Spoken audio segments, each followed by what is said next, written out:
그래서 오늘 우리에게 주신 영의 양식은 요한계시록 3장 1절부터 6절까지.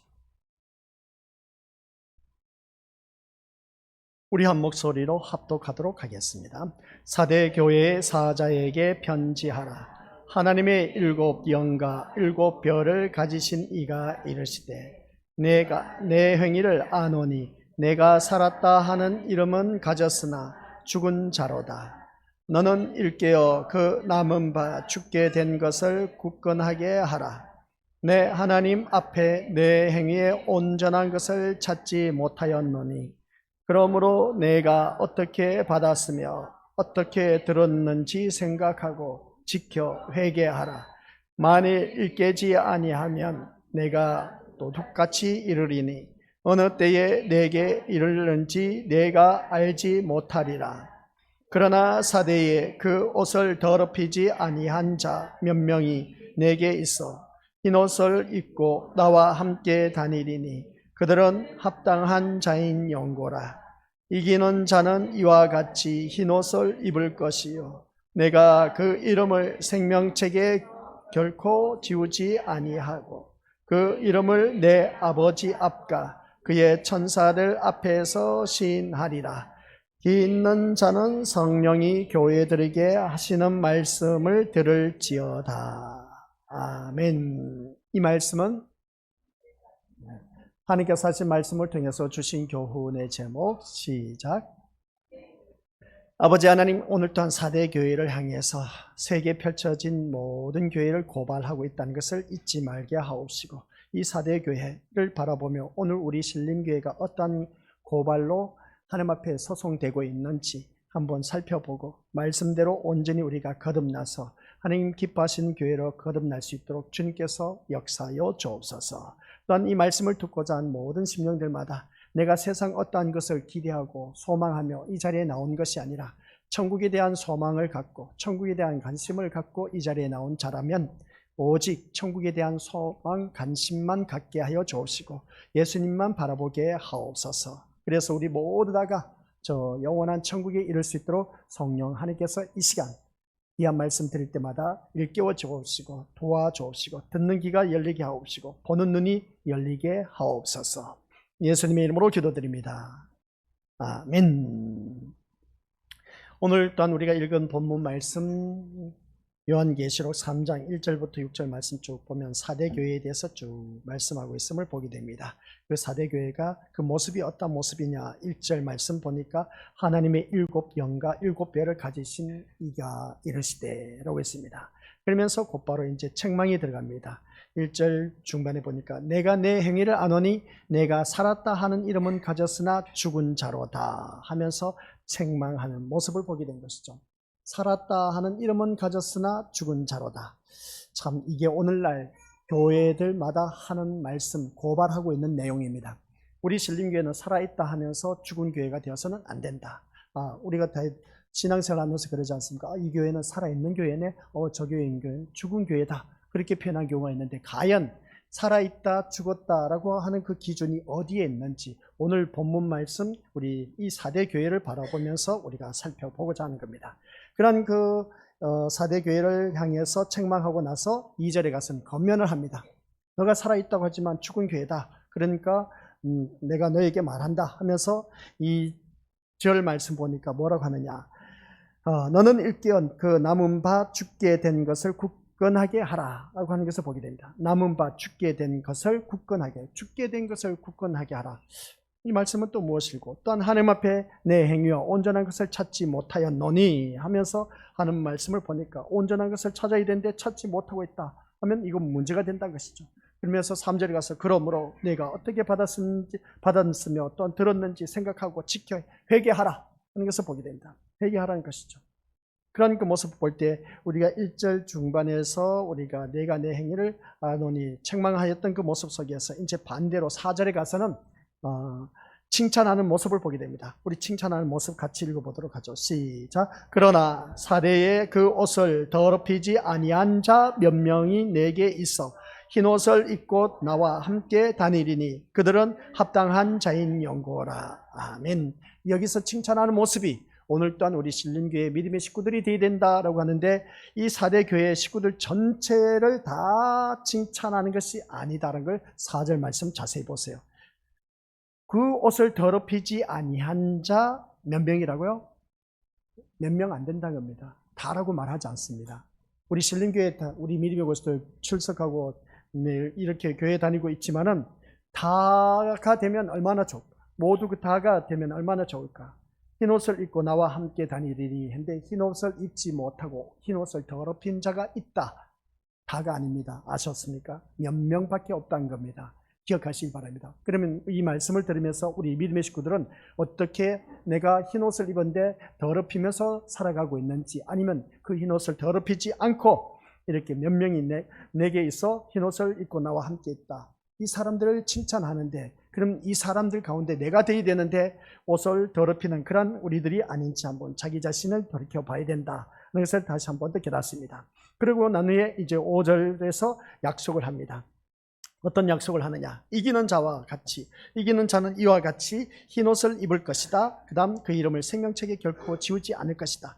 흰옷 입은 자 생명책에 기록된다. 그리고 어떤 아버지와 함께 어떻습니까? 천사들 앞에서 시인하리라 하는 이 말씀을 보게 됩니다. 약속을 하는 것이죠. 너희들이 흰옷을 입고 끝까지 이 생명책에 이름이 기록된 사람은 결코 지우지 아니한다 하면서 천사들, 그냥 하나님 아버지 앞에 천사들 앞에서 시인한다 하는 것을 보게 됩니다. 이런 약속을 주어진 것을 볼 때 우리 믿음의 식구들 모두가 약속된 하나님의 자녀가 되어서 하나님 앞에 설 수 있는 우리 모두가 되어야 된다. 이 하나님 앞에 약속된 모습으로 서지 못하게 되면 우리 믿음의 식구들 어떻게 되냐? 두말할 것 없이 지옥에 떨어집니다. 천국에 갈 수가 없다는 것이죠. 그래서 우리는 이 말씀을 들으면서 내가 천국에 갈 수 있는지 없는지 자기 자신을 점검해 보시고, 점검해서 우리 믿음의 것들 잘못된 신앙이다 하면 회개하시고, 회개해서 이 말씀처럼 우리 믿음의 것들 흰옷을 더럽히지 않고 계속해서 우리가 성결한 몸과 마음으로 얼마만큼 살아갈 수 있을지, 또 그것 또한 우리가 보장을 못한다. 그러나 성령 하나님이 우리 심령 속에 내주하고 계시기 때문에 우리는 그 성령 하나님의 도움을 구하면서 얼마든지 성결한 몸으로 날마다 자기 자신을 처복종시켜서 거듭나며, 또한 내가 거룩하니 너희도 거룩할지니라 하신 모습처럼 우리가 거룩한 백성으로 살아갈 수가 있다는 걸 꼭 기억하시기 바랍니다. 누구든지 그렇습니다. 사람마다 털어서 먼지 안 날 사람 없습니다. 다 잘못이 있고 죄를 범할 수도 있습니다. 그러나 그때마다 회개하면 된다는 것이죠. 그래서 오늘 본문 말씀을 통해서 마지막에 가서 약속을 하고 난 후에 모든 아시아 7개를 하고 나서 마지막에 가서는 기 있는 자는 들을지어다 하면서 뭐라고 했습니까? 성령이 교회들에게 하신 말씀을 들을지어다 라고 하는 것을 보게 됩니다. 이 시간 우리 믿음의 식구들 모두 다가 성령 하나님께서 교회에서 하신 말씀을, 이제 교회들에게 하신 말씀을 들을 수 있는 귀가 열려야 된다는 걸 꼭 기억하시기 바랍니다. 귀 닫고 그냥 막연하게 이 자리에 나와 앉아 있지 마시고, 뭔가 우리가 있기 때문에 이 자리에 나와 있지 않습니까? 그리고 세상 것 포기하고 이 자리에 나와 앉아 있다면 내가 이 자리에 길을 열어서 우리 하나님께서 나에게 하신 말씀이 무엇인지 깨닫고 돌아가는 그런 발걸음이 되어야 된다는 걸 꼭 명심하시길 바랍니다. 그래서 이 말씀을 들으면서 우리가 먼저 살펴볼 것이 있습니다. 예수님의 그 십자가 현장에는 예수님만 있었던 것이 아니라 두 강도도 함께 십자가를 지고 있었던 것을 보게 됩니다.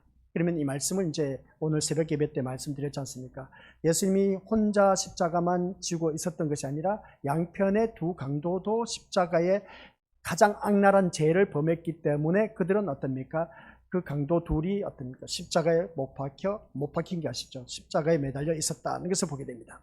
그런데 우리는 예수님이 십자가를 지신 것만 집중하다 보니까 두 강도가 함께 있었다는 사실에 대해서 전혀 관심을 두지 않고 있다는 것을 보게 됩니다. 관심을 갖고 있다 하면 한편 강도는 구원받았다, 한편 강도는 버려둠을 당했다, 그런 그 모습만 알고 있습니다.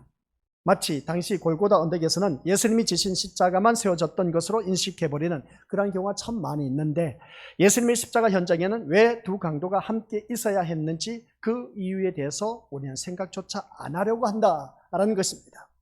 단지 사형수니까 우연히 예수님의 사형이 집행될 때 함께 포함된 것뿐이라고 생각할 것이다 라는 것을 우리가 그렇게만 생각해버린 것을 보게 됩니다. 그러나 이 말씀을 통해서 과연 성경에 우연이란 게 있을까라는 것입니다. 성경에는 우연이란 것은 있을 수가 없습니다. 예수님이 십자가에 못 박혀 돌아가실 때 양편의 강도 둘이 십자가에 그들도 어떤 매달려 있었음을 보게 됩니다. 하나님의 그 계시의 말씀이고 또한 우리에게 생명이라고 하는 성경에 아무런 의미도 없이 우연히 되어진 일이 기록될 수 있다라고 볼 수가 있느냐? 그럴 수가 없다는 겁니다. 우연히 하나님께서 이 양편의 강도를 기록해 놓지 않았다는 겁니다. 이것은 성경을 하나님의 계시의 말씀으로 우리가 인정하지 않는다는 것이죠. 그러니까 무슨 말씀이냐? 이 우연이란 그 단어를 쓴다는 것은 하나님의 계시의 말씀을 우리가 어느 누구든지 믿지 않는다라는 그런 내용인가 다를 바 없다는 겁니다. 그래서 이 두 강도를 우리가 분명 무슨 뜻이 있다는 겁니다.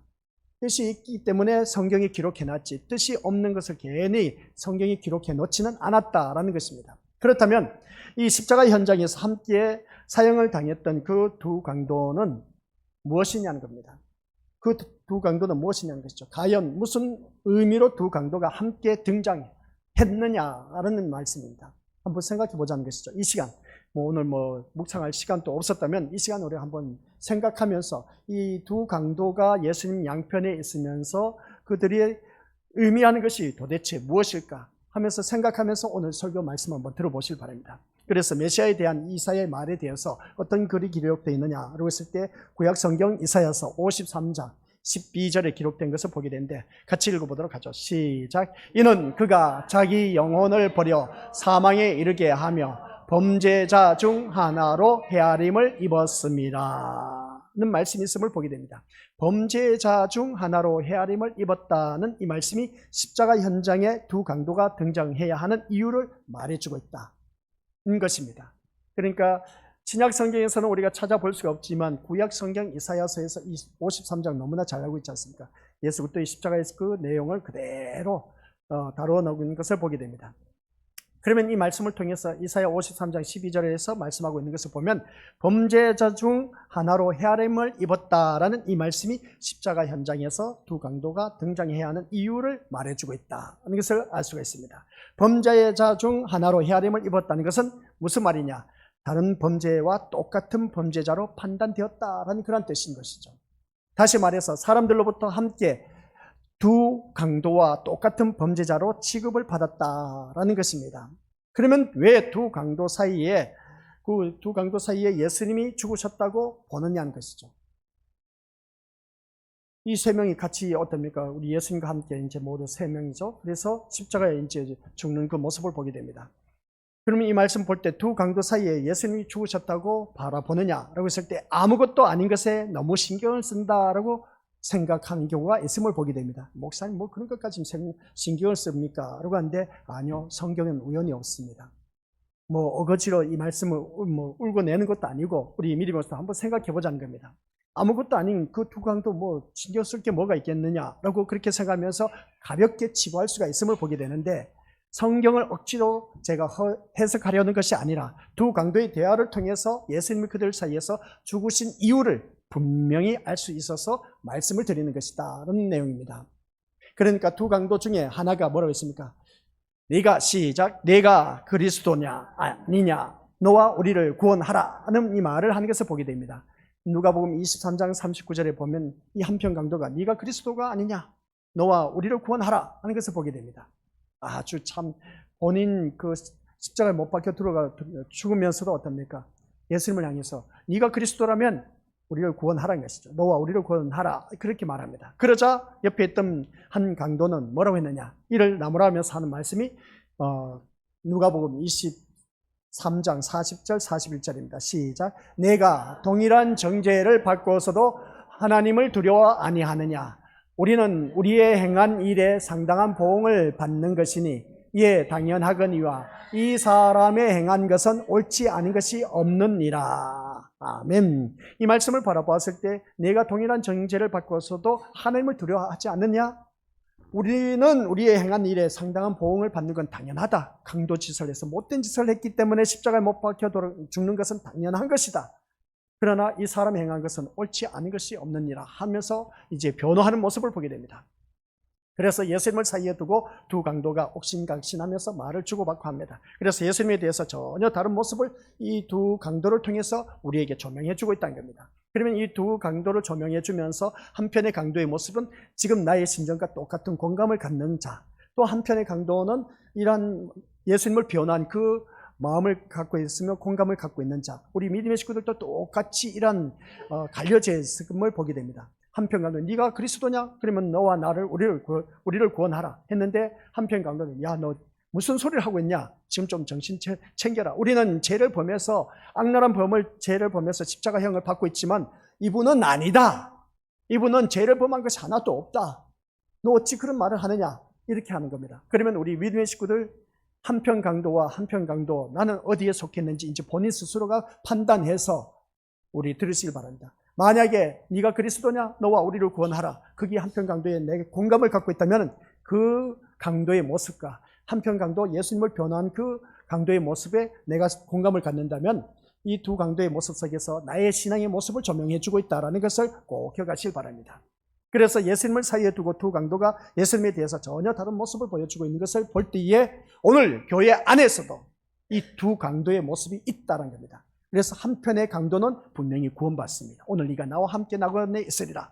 근데 한편의 강도는 낙원에 있지 못합니다. 천국에 있지 못하다는 것이죠. 이게 바로 오늘 교회 안에도 있다는 겁니다.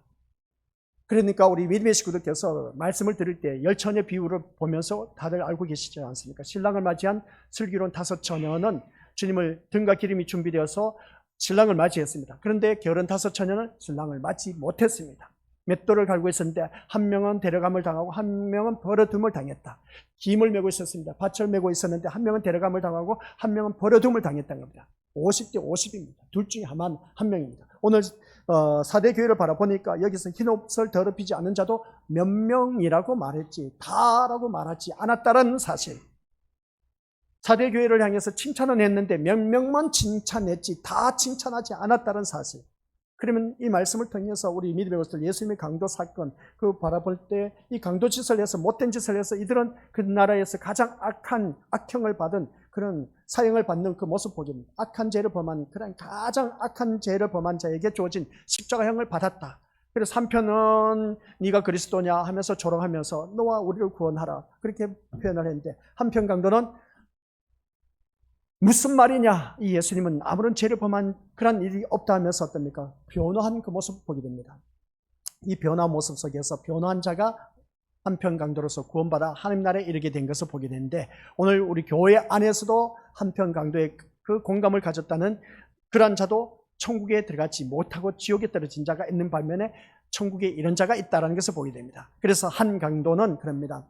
네가 그리스도면 너와 나를 구원하라고 한 것을 보게 된 것이죠. 즉 그리스도에게 능력이 있다면 그 능력이 자기에게 살아나는 것에 대해서 도움되기를 바라는 것을 보게 됩니다. 그런데 또 다른 강도는 뭐라고 하느냐, 우리는 우리 행한 일에 상당한 보응을 받는 것이니까 죽는 것이 당연하다. 우리가 잘못을 해서 악한 죄를 범했으니까 우리가 죽는 것은 당연하다라고 그렇게 말합니다. 즉 이 두 강도의 다른 점은 한쪽은 살아나야 한다는 것이고 다른 한쪽은 죽는 것이 당연하다라고 보는 것입니다. 죽는 것을 당연한 것으로 본다면 자기 육신이 살아나는 것에는 관심이 없다는 것이 아니겠느냐 하는 것이죠. 결국 우리는 여기서 말씀을 볼 때 같이 읽어보죠. 시작. 두 강도를 통해서 세상을 자기 육신이 살고자 애를 쓰는 사람과 자기가 죽는 것을 당연한 것으로 여기는 사람으로 구분되어진다라는 사실입니다. 살려고 하는 사람인가 반면에 죽어 마땅한 사람으로 여겨진 그런 두 사람, 두 부류로 나뉘어진다는 것을 보게 됩니다. 그래서 오늘 새벽 예배 때도 말씀드렸지 않습니까? 살고자 하는데 우리는 죽음을 향해서 죽음의 길을 걷고 있다는 것을 보게 됩니다.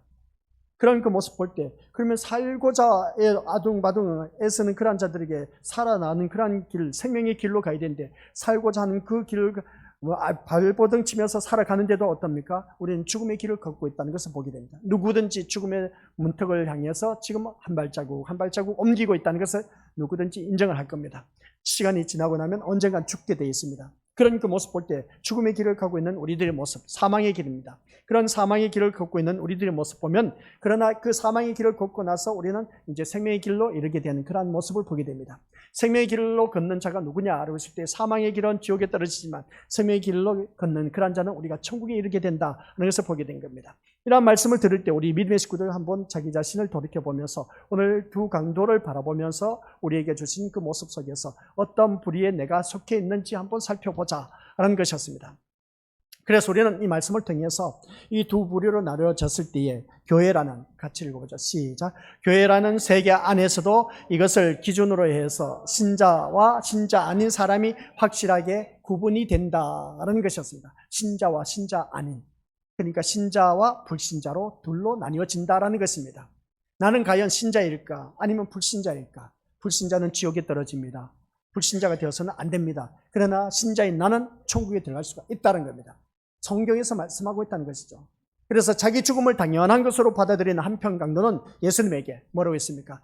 당신의 나라에 임하실 때 나를 생각하소서라고 합니다. 나를 생각하소서. 나를 생각해달라는 것은 나를 불쌍히 여겨달라는 것이죠. 이러한 모습 볼 때에 우리 믿음의 것도 이러한 고백이 나와요. 당신의 나라에 임할 때에 나를 생각하소서. 이 강도는 자신이 그 육신이 죽고 사는 문제에 대해서는 관심이 없습니다. 이미 자신을 죽어야 할 자로 인정했기 때문에 살아나야 한다거나 살고 싶다는 차원을 떠난 그러한 사람의 모습인 겁니다. 살려고 하는 것도 아닌 겁니다.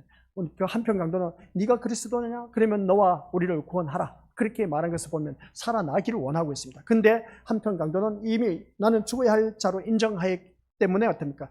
이 세상에 살고 싶다는 그러한 차원에서 말하는 것이 아니었던 것을 보게 됩니다. 그래서 이 강도는 자신이 살아나는 것보다는 예수님이 나를 불쌍히 여겨주신 것에 관심을 두고 있다는 것이었습니다.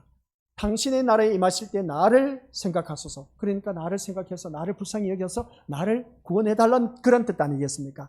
오늘 핵심 키워드가 이겁니다. 다시 읽어보죠. 시작. 예수님이 나를 불쌍히 여겨주시는 것에 관심을 갖고 있었다는 겁니다. 누가? 한편 강도가. 오늘 이 자리에 앉아 계신 우리 믿음의 식구들이 바로 이 말씀이 되어야 된 겁니다. 이 한편 강도의 고백이 나의 고백이 되어야 된 겁니다. 나를 불쌍히 여겨달라는 이 고백이 되어져야 된다는 것을 우리가 다시 한 번 더 깨달아야 된다는 것이죠. 지금까지 이 말씀을 들려도 우리 믿음의 식구들이 무슨 말인지 또 몰라. 그래서 우리 믿음의 식구들 계속 들어보시길 바랍니다. 내 육신이 사는 것보다는 죄 없이 죽는 예수님이 나를 불쌍히 여겨주는 것을 소원하고 있다는 겁니다. 자, 그러면 여기서 한번 보시기 바랍니다. 예수님도 십자가에 못 박혀 이제 죽을 지경에 이르렀습니다. 곧 있으면 죽습니다. 한편 강도 똑같이 세 명이서 십자가에 못 박혀 죽어가는 순간이었습니다. 죽음의 문턱을 이제 점점 더 가까이 다가가고 있습니다. 시간이 흐르면 흐를수록 이제 한편 강도도 죽게 되고 예수님도 죽게 됩니다. 그러면 여기서 한편 강도는 어떻습니까? 예수님을 조롱하듯이 네가 그리스도냐? 나와 너를 구원하라. 그렇게 우리를 구원하라. 그렇게 말했는데 한편 강도는 이를 변화한 그 모습을 보게 됩니다. 근데 이 변화한 모습 속에서 우리 믿음으로서 한번 생각해 보자는 것이죠. 예수님 나를 불쌍히 여겨달라는 그 말씀을 보면 우리 믿음의 것들 예수님께서 이 말씀 통해서 내 육신이 사는 것보다 죄 없이 죽는 예수님이 나를 불쌍히 여겨주는 것을 소원하고 있는 것을 볼 때 여기서 우리가 깨닫는 것이 뭐냐면은 한번 같이 읽어보도록 하겠습니다. 시작. 똑같이 십자가에 죽어가는 처지에 있으면서도 이겁니다. 똑같이 십자가 고통을 당하면서 죽어가고 있는데 예수님의 십자가의 고통과 이들의 십자가의 고통은 다릅니다.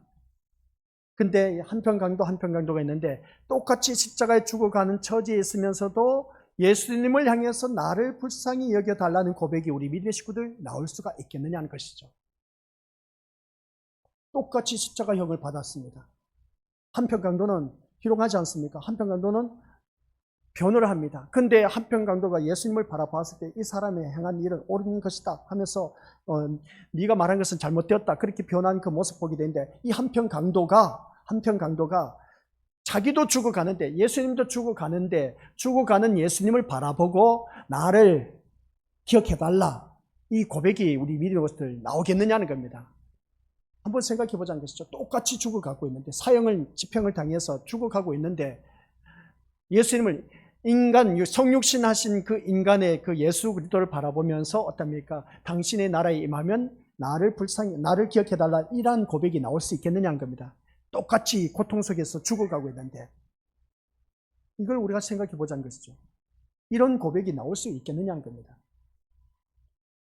쉽게 나올 수 있는 고백이 아니란 겁니다. 근데 한편 강도 변호를 했던 이 강도를 바라보면 분명히 예수 그리스도는 누군가를 알고 있었다 모르고 있었다? 알고 있었다는 것이죠. 당신의 나라에 임할 때 나를 기억해달라는 것은 이미 이 예수님이 어떤 분인가를 알고 있었다는 겁니다.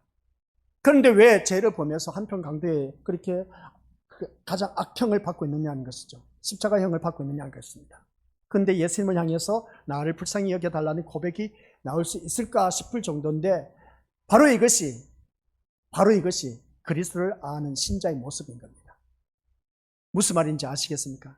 똑같이 고난, 고초, 고통을 당하면서 예수님은 그 고통 같이 죽어가고 있습니다. 죽어가고 있는 그 찰나에 예수님을 향해서 어떻습니까? 당신의 나라에 임하면 나를 기억해달라고 했을 때의 이 모습을 바라볼 때 이게 바로 참다운 신자의 모습이다. 아직도 뭔가 모르죠? 우리 믿음으로서 우리 삶 속에서 고난, 고초, 고통 당하지 않는 사람 어디 있겠습니까? 누구든지 다 고난, 고초, 고통을 당하면서 살아가고 있습니다.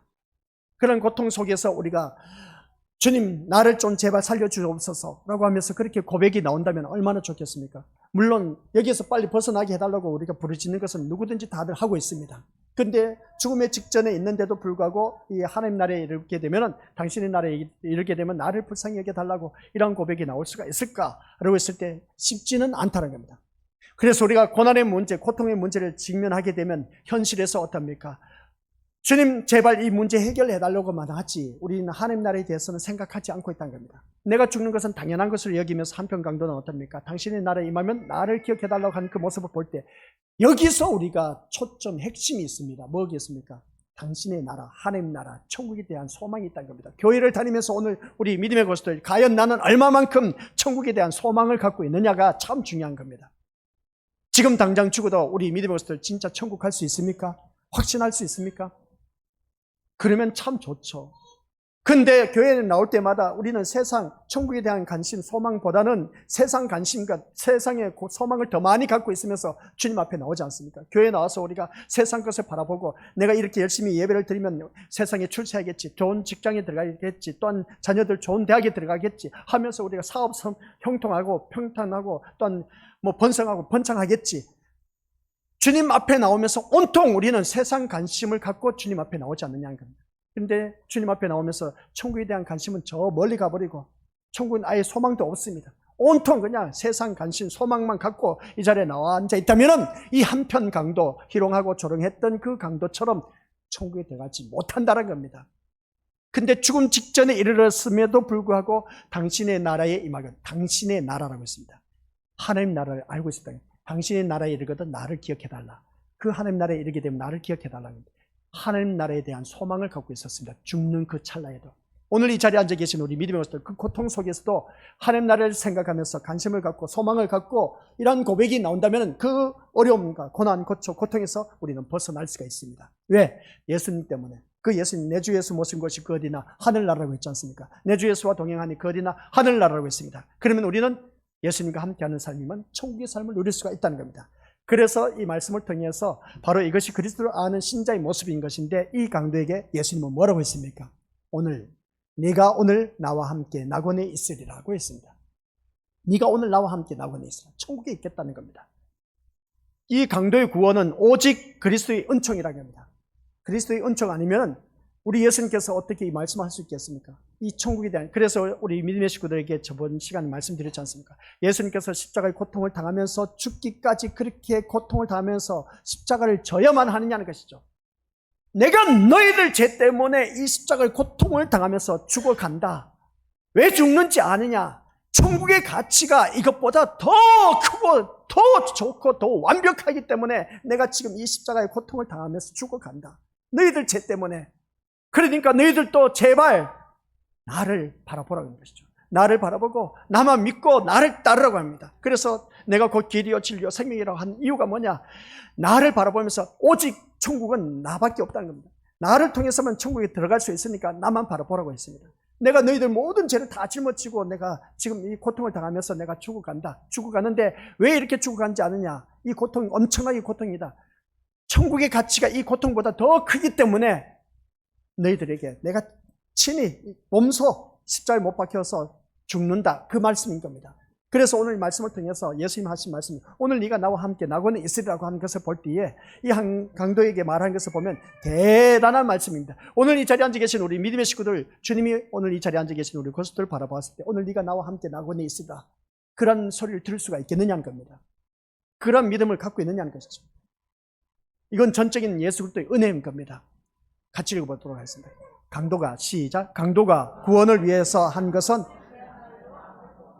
강도가 구원을 받기 위해서 한 것도 있습니까? 없습니까? 행위로서는 아무것도 없어요. 천국 이르게 되는데 우리 행위로 구원받지 못합니다. 아시겠습니까? 예수 그리스도의 십자가 믿는 믿음으로 말미암아 구원을 받는다는 것이죠. 강도가 구원을 위해서 한 것은 아무것도 없어. 오늘 이 자리에 앉아 계신 우리 것들 구원받는 데 있어서 어떤 자격 요건 그런 것 우리 미래 것들 어떤 자격 요건을 갖춰서 구원받는 것이 아닌 겁니다. 오직 예수 그리스도의 피의 사건, 그 십자가 사건을 믿는 자에게만 우리는 어느 누구든지 구원을 받을 수가 있다는 겁니다. 다만 자신을 알고 그리스도를 알게 되었을 뿐인 그런 이 한편 강도의 모습, 쉽게 표현하면 주제 파악을 했다는 것이죠. 교회에 나오면 우리 믿음의 식구들 제발 좀 주제 파악 좀 하시길 바랍니다. 내가 어떻게 이렇게 구원받은지, 내가 얼마나 고집불통이고 정말 그 고집 어느 누구든지 꺾을 수 없는 그 모습을 보게 됩니다. 이런 모습을 볼 때 자도취에 빠져있고 자기 생각에 찌어러져 있는 그런 자기 율법으로 완전 우리가 울타리를 치고 있는 그런 자들, 자기 생각으로 완전 사로잡혀져 있는 그런 자들, 주여 주여 주여 한들 천국에 다 못 들어간답니다. 다만 아버지 뜻대로 행한 자만이 들어갈 수가 있다고 했습니다. 그 아버지 뜻대로 한 것이 뭐겠습니까? 예수님께서 하신 말씀, 자기를 부인하고 자기를 주어진 십자가를 지고 주님을 따르는 자만이 우리가 하는 날에 이를 수가 있다는 것이죠. 자기를 부인하는 것이 뭐겠습니까? 자기 고집, 자기 아집, 그리고 또한 생각, 자기 의, 자기의 그 율법, 이 모든 것 다 부인하지 않으면 우리 믿음의 것들 천국에 들어가지 못한다는 겁니다. 그러니까 우리 믿음의 식구들 제발 좀 고집 부리지 마시고, 세상 사람들이 말하지 않습니까? 좋은 말 할 때 들어, 알았지, 그렇게 말하지 않습니까? 정말 우리 믿음의 것들 좋은 말 할 때 하나님의 말씀에 무릎을 꿇어야 됩니다. 빌립보서 2장 10절 아시죠? 하늘에 있는 자들과 땅에 있는 자들과 땅 아래에 있는 모든 자들 무릎을 예수 그리스도의 이름 앞에 꿇게 하시고 라고 했지 않습니까? 그 말씀 뭐겠습니까? 하나님 말씀 앞에 무릎을 꿇으라는 겁니다. 복종하라는 겁니다. 우리 주님께서는 십자가에 죽기까지 순종한 것이 아니라 죽기까지 복종했습니다. 순종이 아닙니다. 복종했습니다. 하기 싫은 걸 해야만 했던 그 모습을 보게 된 겁니다. 죽기까지 복종한 이유가 바로 우리 믿음의 것들 천국의 가치가 그만큼 크기 때문에 너희들은 죽기까지 복종을 해야 된다는 겁니다. 우리 믿음의 것들 죽기까지 복종할 수 있는 그러한 신앙의 모습으로 거듭나야만이 내가 천국에 갈 수가 있다는 사실 꼭 명심하시길 바랍니다. 아셨죠? 제가 그래서 우리 믿음의 식구들에게 부탁하고 싶은 건 다른 것도 없습니다. 진짜 내가 구원받은 것은 전적인 그리스도의 은혜밖에 없습니다. 이 강도가 구원을 위해서 한 일은 아무것도 없어. 우리 믿음의 식구들 돈 많아서 천국 못 갑니다. 지식 있어도 못 갑니다. 아시겠습니까? 내가 명예 건세를 가졌다 해도 천국 못 갑니다. 오직 새벽 예배 때 말씀드렸지 않습니까? 예수 그리스도를 통해서만이 천국 갈 수 있다는 겁니다. 그래서 예수 그리스도께서 모든 인류의 죄를 다 짊어지시고 십자가에 못 박혀 돌아가셨다는 말씀입니다. 오늘 이 말씀을 통해서 이렇게 우리가 다시 한번 읽어보도록 하겠습니다. 시작. 그리스도의 무조건적인 사랑과 은혜, 하나님의 용서를 유일한 기쁨의 대상으로 삶을 때 그 사람이 바로 생명책에 기록된 성도. 오늘 본문 속에서 생명책에 기록된 성도가 나옵니다. 아시겠습니까? 이 생명책에 기록된 우리 5절 이기는 자 이와 같이 흰옷을 입을 것이요 그 이름을 생명책에 결코 지우지 아니한다. 생명책에 기록이 되어 있어야 돼. 그래서 생명책에 기록되려면 우리 믿음의 것들 나에게 주어진 고난, 고통 당할 때마다 아이고 누구는 남편 잘 만나서, 누구는 아내 잘 만나서, 누구는 부모 잘 만나서 하면서 어떻습니까? 원망불평하면서 짜증나고 신경질 내고 화내는 그런 우리 권속들 회개하시길 바랍니다. 우리 권속들 죽기까지 복종하신 예수님의 그 고통은 이로 말할 수가 없습니다. 누구에게? 하나님께 복종하셨습니다. 우리는 죽기까지 복종할 수 있는 그 마음 자세가 돼 있어야 돼. 근데 조그만 삶 속에서 원망불평 소리가 왜 나오느냐 이것이죠. 성경 말씀을 바라보니까 원망불평, 남을 헐뜯고 깎아내리고 할 건덕지도 못돼. 구원받을 자격도 없어. 근데 그러한 우리를 구원해 주셔서 이 자리에 앉혀놓으시고 앉혀놔서 천국 가는 사람은 이렇게 살아가야 된다라고 가르치고 있습니다. 그래서 이 말씀을 우리가 바라봤을 때 오늘 우리가 빌립보서에서 또 말씀하고 있잖아요. 듣고 보고 배운 바대로 우리 믿음의 것을 그대로 삶 속에서 실천하며 옮겨가며 행하는 그런 믿음으로 거듭나야 된다는 겁니다. 행함이 없는 믿음은 죽은 믿음이라고 했는데 이 말씀을 통해서 우리 믿음의 것들 그리스도의 무조건적인 이 사랑과 은혜에 우리는 지금 받아 누리고 있습니다. 그리고 하나님의 용서를 유일한 기쁨의 대상으로 살아가야 됩니다. 하나님의 용서를 아시겠습니까? 용서받지 못하면 우리 것들 어느 누구든지 기쁨의 대상이 될 수가 없습니다. 그래서 우리는 용서함, 제3의 은총을 받아야 됩니다. 그 사람이 바로 생명책에 기록된 성도라고 그렇게 표현하고 있습니다. 이런 성도에게는 당연히 세상의 부요함이 건세를 가진 것이 자랑거리가 될 수가 있다 없다? 될 수가 없다는 겁니다. 잘나고 뛰어나봤자, 우리가 세상 것 자랑해봤자 교회에서는 아무런 소용없습니다. 그것으로 인해서 우리 천국 못 갑니다. 아시겠습니까? 그래서 누가복음 10장 20절에서 시작. 그러나 귀신들이 너희에게 항복하는 것으로 기뻐하지 말고 너희 이름이 하늘에 기록된 것으로 기뻐하라. 이 말씀입니다. 우리 믿음들. 귀신이 너희에게 내가 주의 이름으로 선지자 노릇하고 내가 주의 이름으로 귀신을 쫓아내고 내가 주의 이름으로 뭡니까? 권능을 행했다 했지 않습니까? 근데 난 너를 도무지 알지 못하니 내게서 떠나가라고 했습니다. 귀신이 내게 항복하는 것으로 인해서 기뻐할 것이 아니라 너의 이름이 하늘에 기록된 것으로 기뻐하라고 했습니다. 과연 내 이름이 하늘에 기록되었을까? 우리 앞에서 살펴봤지 않습니까? 두아디라 교회에 흰돌을 주었습니다. 그 흰돌을 받은 자만이 구원받은 자인데 그 흰돌은 받은 자만이 그 위에 뭐가 쓰여있는지 볼 수가 있다고 했습니다. 예수 그리스도의 이름이 쓰여져 있다는 것이죠. 그것을 받은 자만이 우리가 천국에 들어갈 수가 있다고 한 것을 보게 됩니다. 그러니까 우리가 믿음의 것들, 이 세상 살면서 내가 뭐 권능이 있어서 능력이 있어서 귀신을 쫓아냈다, 그것으로 인해서 기뻐할 것이 아니라 내 이름이 하늘에 기록되어 있느냐 안 되어 있느냐, 이것으로 인해서 기뻐할 수 있는 자가 되어 있는다. 그래서 신자에게 참된 기쁨은 귀신도 나에게 굴복하는 능력이 있는 것이 아니라 내 이름이, 시작, 내 이름이 하늘의 생명책에 기록된 것이어야 한다 하는 것입니다. 이것이 유일한 기쁨의 대상이 되어야 됩니다. 아시겠습니까? 세상에 내가 교회를 나와서 어떻게 출세하고 잘 나가고 좋은 대학에 들어가고 사업을 번창하고 뭐든지 잘 형통한 삶을 누린다, 이것으로 인해서 기쁨의 대상, 이제 뒤에 가면 나옵니다. 내가 오늘 교회를 나오면서 기쁨의 대상이 무엇을 기쁨의 대상을 갖고 나왔는지 한번 자기 자신을 살펴보자는 겁니다. 오늘 이 말씀을 통해서 우리 믿음을, 그래서 오늘 본문은 사대교회에 쓴 예수님의 편지입니다. 이 말씀, 사대교회 편지에 쓴 1절 말씀을 들려주기 위해서 서론이 이렇게 길었습니다. 그러니 서론이 긴데 오늘 오전 시간 끝났어. 이제 서론에 들어가서 이제 1절 말씀 들어가야 되는데, 그만큼 이 요한계시록 말씀이 쉬운 말씀이 아니란 겁니다. 아시겠습니까?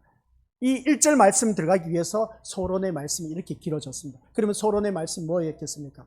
우리가 다들 기억하는 것 위에서 다시 올려주시기 바랍니다. 그리스도의 무조건적인 사랑과 은혜, 그리고 하나님의 용서를 유일한 기쁨으로 대상으로 삶을 때에 그 사람이 바로 생명책에 기록된다. 이게 바로 서론에서 말씀한 핵심의 요지입니다.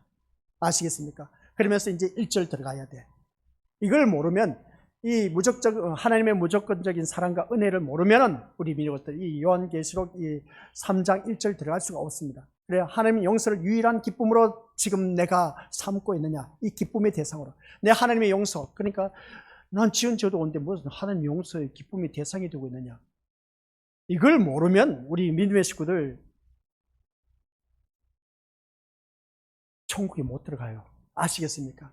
내가 지금 하나님의 용서함을 받아서 기쁨이 되어, 이 용서함을 받아 기쁨이 대상이 되어서 이 자리에 나와서 그 기쁜 마음으로 앉아있다면 그 심령은 정말 천국에 들어갈 수가 있지만은, 내가 하나님으로부터 용서받는 기쁨도 없이 그냥 막연하게 나와 앉아있다면 우리 것들 문제 있습니다.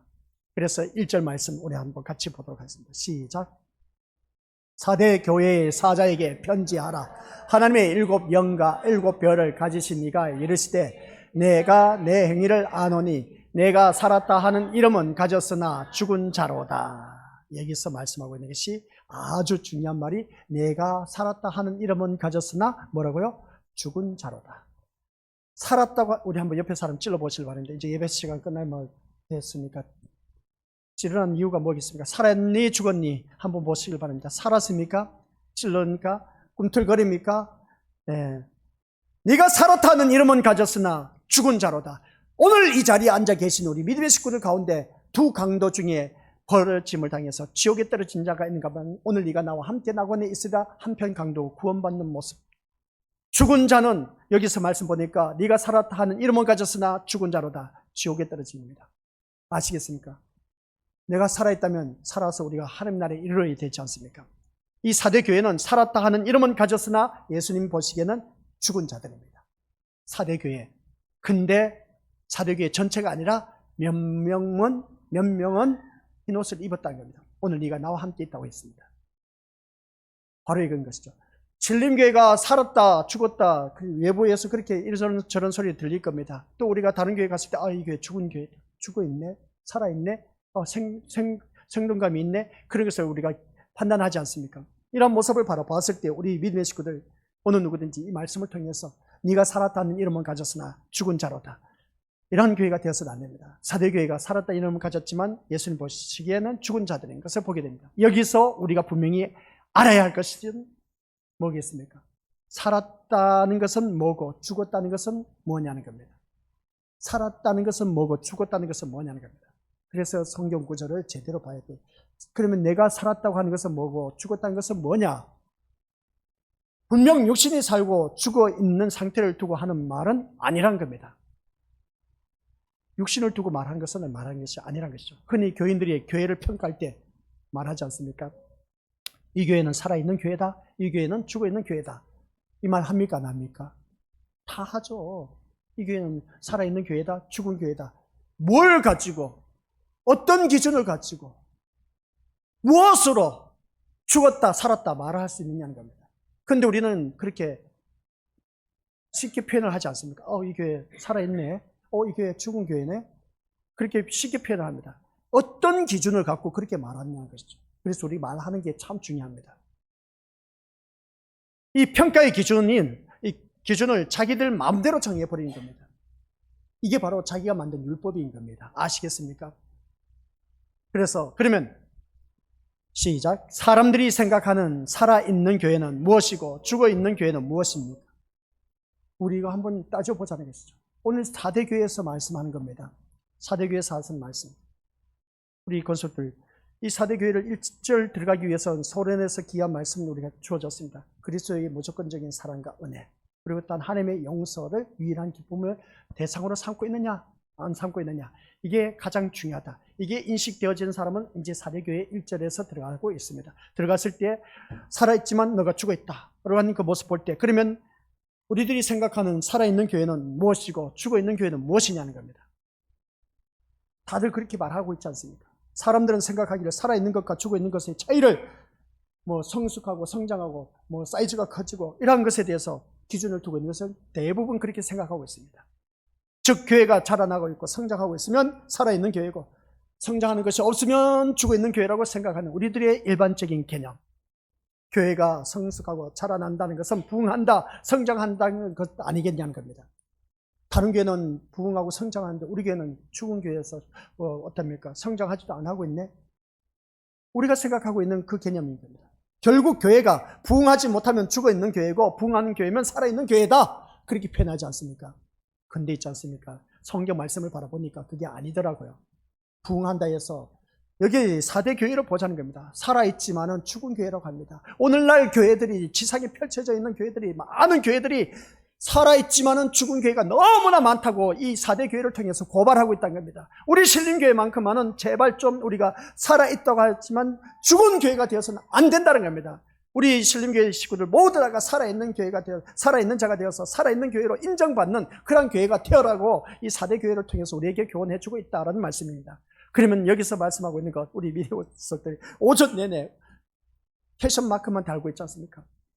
사람들이 생각하려고 살아있는 교회는 무엇이고 죽어있는 교회는 무엇이냐 한번 생각해 보자는 겁니다. 우리가 알고 있는 그 개념으로서 내 생각으로 판단해서 기준을 했다면 그것을 우리가 터놓고 한번 이야기를 해보자는 겁니다.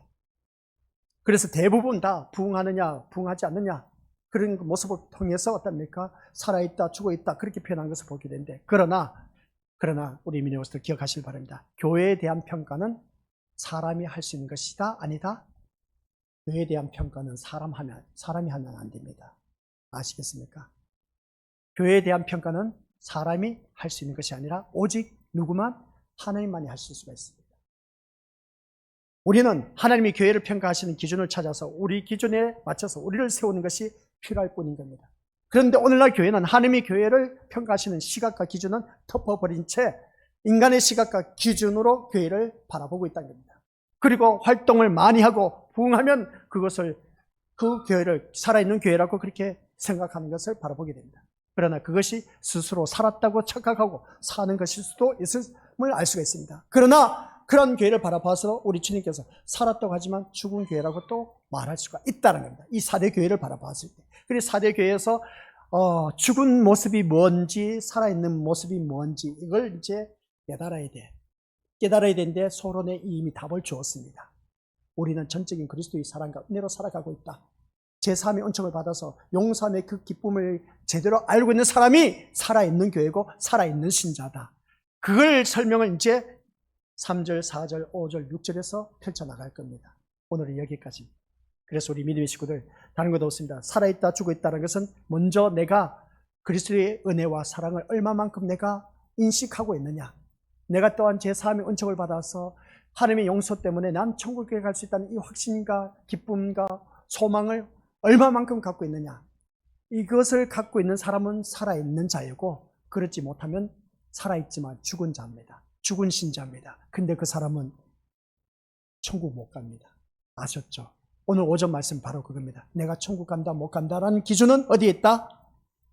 그리스도의 사랑과 은혜를 얼마만큼 내가 감사하면서 살아가고 있는지. 또 우리 믿음의 모습들 내가 이 삶 속에서 우리 살아가는 모든 삶이 그러지 않습니까? 이런 그 모습을 바라보면 우리가 어느 누구든지 살았다고 하지만 죽은 그 모습을 바라보면 우리는 안 된다고 했습니다. 더 주 안에서 아름다운 모습으로 거듭나기 위해서는 다른 것도 없습니다. 하나님께서 기뻐하신 모습으로 거듭나야 된다는 걸 다시 한 번 더 깨닫고, 그래서 하나님의 은혜와 사랑을 제대로 깨달았다면 그 깨달은 사람은 내가 제 삶 받을 길밖에 없어. 그 제 삶을 받아야만 우리가 천국에 들어갈 수 있다는 겁니다. 그러면 하나님의 그 용서가 얼마나 큰 것인가를 알고 있는 것, 그게 바로 강도의 그 한편 강도와 또 한편의 강도를 말하고 있습니다. 오늘 네가 나와 함께 낙원에 있으라. 그것은 우리 것들 모두가 그리스도의 그 사랑과 아울러서 또한 은혜로 말할 수가 있음을 보게 되는데, 그러면 제3의 은총을 받는 것이 그만큼 중요하다는 겁니다. 제3의 은총 받는 것. 그래서 제3의 은총이 그만큼 중요하다는 것을 안다면 나는 뭘 해야 된다? 철저하게 회개해야 된다는 것이죠. 회개 없이는 우리 믿음의 속들 주님을 만날 수가 없고 하나님 나라에 갈 수가 없다는 겁니다. 그래서 회개하는 심령, 제3의 은총을 받아야 돼. 아무리 파렴치하고 못된 짓을 해도 우리 믿음의 것들 주님으로부터 제3의 은총을 받으면 천국 갑니다. 네 사람이 어찌 그럴 수가 있어요? 저렇게 악랄한 못된 짓을 했는데 저 사람이 어떻게 천국 갈 수 있습니까? 아니요. 우리는 생각하면 못 가지 않습니까? 그죠? 근데 내가 진심으로 주님 앞에 제3의 은총을 받았다면, 그 사랑과 은혜를 체험했다면, 제3의 은총을 받았다면 그 심령은 천국 갑니다. 우리는 그 사람, 진짜 이 사람 두 눈 뜨고 진짜 보줄 사람이 아니야. 도저히 이 사람 용서받을 사람이 아니야. 근데 그 사람이 제3의 은총을 받아서 천국 가는 사람 부지기수로 많습니다. 감옥에서 사형수 받은 사람들, 사형선고 받은 사람들, 주님을 영접해서 천국 가는 사람들 참 많이 있습니다. 아시겠습니까? 그러면 우리는 무엇을 해야 될까? 제3의 은총을 받기 위해서는 우리가 어느 누구든지 회개가 그만큼 중요하다. 용서의 기쁨, 하나님의 그 용서의 그 기쁨을 얼마만큼 그 기쁨의 대상으로 삼고 있느냐. 이제 기쁨의 대상이 무엇이냐는 그것을 이제 다루면서 4대 교회를 우리 것을 다루게 될 겁니다. 그래서 우리가 살아가는 모든 삶의 기쁨의 대상은 어디에 초점을 맞추고 있느냐. 하나님의 용서에 맞추고 있느냐 아니냐. 거기에 우리가 맞추면서 살아가야 된다는 걸 꼭 명심하시길 바랍니다. 아버지 하나님 은혜 감사드립니다. 4대 교회를 바라보면서 살아있지만 죽은 교회라고 하였습니다. 도대체 무엇이 살아있고 무엇이 죽어있는지, 살아있다는 것은 그리스도의 은혜와 사랑을 제대로 아는 사람, 그 사람만이 아버지 하나님, 또한 하나님으로부터 제3의 은총을 받은 그 기쁨이 얼마나 만큼 큰 것인가를, 그 기쁨의 대상이 무엇인가를 제대로 아는 사람, 그 사람만이 천국에 갈 수가 있다고 하였습니다. 이 자리에 머리 숙인 우리 귀한 믿음의 심령들, 그 기쁨의 대상은 전적으로 제3의 은총을 받은, 용서함을 받은 그런 자에게 사랑과 은혜가 더욱더 풍성하게 주어진다는 것을 잊지 말게 하옵시고, 그 사랑으로 인해서 감사하면서 날마다 회개하면서 하나님 말씀 따라 온전히 바로 서갈 수 있는 우리 모든 믿음의 심령들을 되어 다 천국에 이룰 수 있도록 축복하여 주옵소서. 예수님의 이름으로 기도드립니다. 아멘.